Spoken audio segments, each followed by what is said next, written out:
स्वागत है आप सभी का एक बार फिर से YouTube चैनल एचटी कहानियां पर। एचटी कहानियां मीन्स हार्ट टचिंग कहानियां, यानी दिल को छू लेने वाली कहानियां। जैसा कि आप सभी को पता है, हर संडे आपके लिए सुबह के 10 बजे मैं एक कहानी लेकर इसी चैनल पर आता हूं। तो दोस्तों, आ गया हूं फिर से आप सबके लिए एक कहानी लेकर। तो भाइयों बहनों, पूरा प्यार दीजिएगा, पूरी कहानी सुनिएगा और कुछ सीख कर जाइएगा। आइए कहानी शुरू करता हूं। ये कहानी है एक फकीर की। जब वो फकीर मरने के करीब आया तो उसने अपने आसपास के लोगों को कहा कि मेरे पास कुछ सिक्के इकट्ठे हो गए हैं और मैं वो सबसे गरीब आदमी को देना चाहता हूँ। बहुत सारे लोग उसके पास आए, यह जानकर कि फकीर के पास जो भी पैसे इकट्ठे हुए हैं वह गरीब को देने वाला है। तो कई सारे गरीब लोग आए, एक से बढ़कर एक गरीब आए और कई सारे उसमें हैंडीकैप्ड भी थे। जैसे कोई किसी के पैर नहीं थे, तो किसी की आंखें नहीं थी, तो कोई बोल नहीं सकता था। बहुत सारे ऐसे डिसेबल्ड लोग आए, लेकिन उस फकीर ने अपने पैसे किसी को नहीं दिए। तो कई लोगों ने उससे सवाल पूछा, भाई अब तुम किसको ये पैसे दोगे?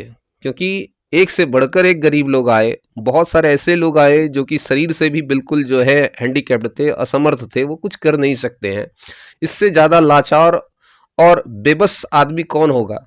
फिर भी तुमने नहीं दिए। तो फकीर का जवाब सुनिए। फकीर ने कहा कि थोड़ा सब्र करो, अभी सबसे गरीब का आना बाकी है।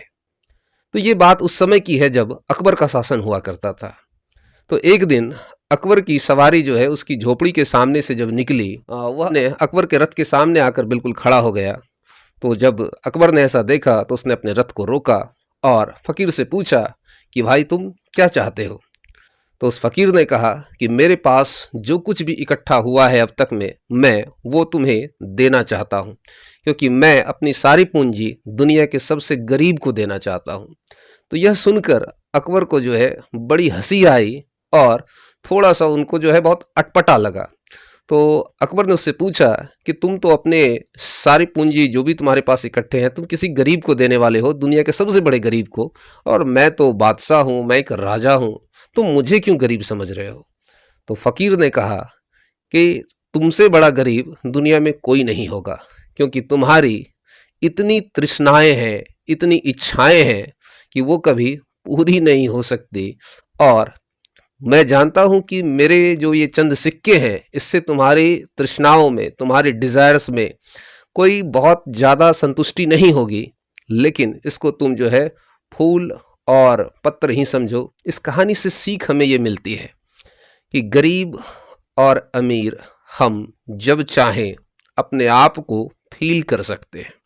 दैट मीन्स कि this is a mental state.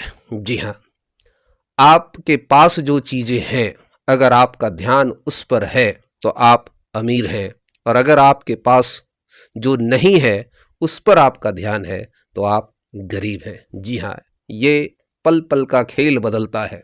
जहां आपकी नजर गई वैसी ही आपकी जो है, कहते हैं यथा दृष्टि तथा सृष्टि। जैसे ही आपकी नजर बदलेगी वैसे ही आपके नज़ारे भी बदलेंगे। और इस कहानी का अंत मैं कबीरदास के एक दोहे से करना चाहूंगा। जैसा कि बाबा कबीर का कहना था, चाह गई चिंता मिटी मन मा बेपरवाह, जिसको कछु न चाहिए वह साहन के साथ।